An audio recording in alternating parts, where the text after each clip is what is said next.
सोनाई परिवाराचे संचालक, पुणे जिल्हा परिषद आरोग्य व बांधकाम समितीचे माजी सभापती, इंदापूर तालुक्यातील तरुणाईच्या गळ्यातील ताईत असलेले युवा नेतृत्व प्रवीण भैया माने यांच्या वाढदिवसाचा अनोखा सोहळा.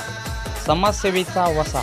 वाढदिवस फक्त केक कापून नाही तर समाजासाठी काहीतरी करून साजरा करा, हा संदेश प्रवीण भैयांनी दिला होता. 17 जून रोजी हा वाढदिवस साजरा करण्यात आला. या वाढदिवसाची संपूर्ण तालुक्याभर चर्चा घडली.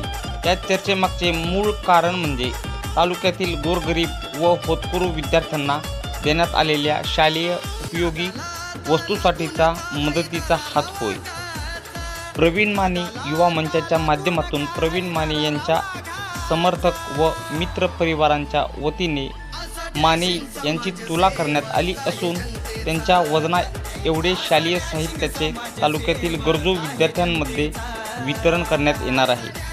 समाजहिताचा विचार करून सातत्याने आपल्या कृतीतून समाजासाठी धडपडणाऱ्या या व्यक्तिमत्वाचा अशा आगळ्यावेगळ्या पद्धतीने केलेला सन्मान व त्यांचा वाढदिवसाच्या निमित्ताने देण्यात आलेल्या शुभेच्छा हे नक्कीच त्यांच्या कार्याचे एक प्रकारे कौतुकच करण्यात आले आहे असे म्हणणे वावगे ठरणार नाही.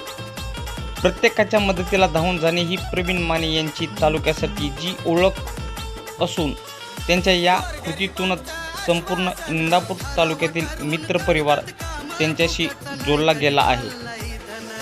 आपल्या अभिष्ट चिंतन सोहळ्याला येताना कुणीही हार, पुष्पगुच्छ व इतर कुठलीही भेटवस्तू न आणता शालेय वस्तू आणाव्यात असे आवाहन प्रवीण माने यांच्या वतीने करण्यात आले होते. त्यानुसार नागरिकांनी या उपक्रमात सहभागी होत शालेय वस्तूंनी पूर्ण मंडप भरवल्याचे दृश्य श्री माने यांच्या निवासस्थानी निर्माण झाले होते. यासह प्रवीण माने यांच्या वाढदिवसानिमित्त रुई येथे घेण्यात आलेल्या रक्तदान शिबिरात तब्बल 450हून अधिक रक्तपिशव्यांचे संकलन झाले आहे.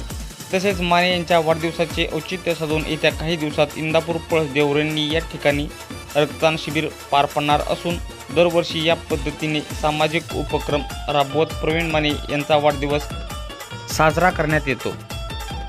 प्रवीण भैया यांना वाढदिवसाच्या व पुढील वाटचालीस ब्रेकिंग न्यूज लाईव्हकडून खूप खूप शुभेच्छा. असा डॅशिंग समाजसेवक आहे जनतेचा, असा डॅशिंग समाजसेवक आहे जनतेचा.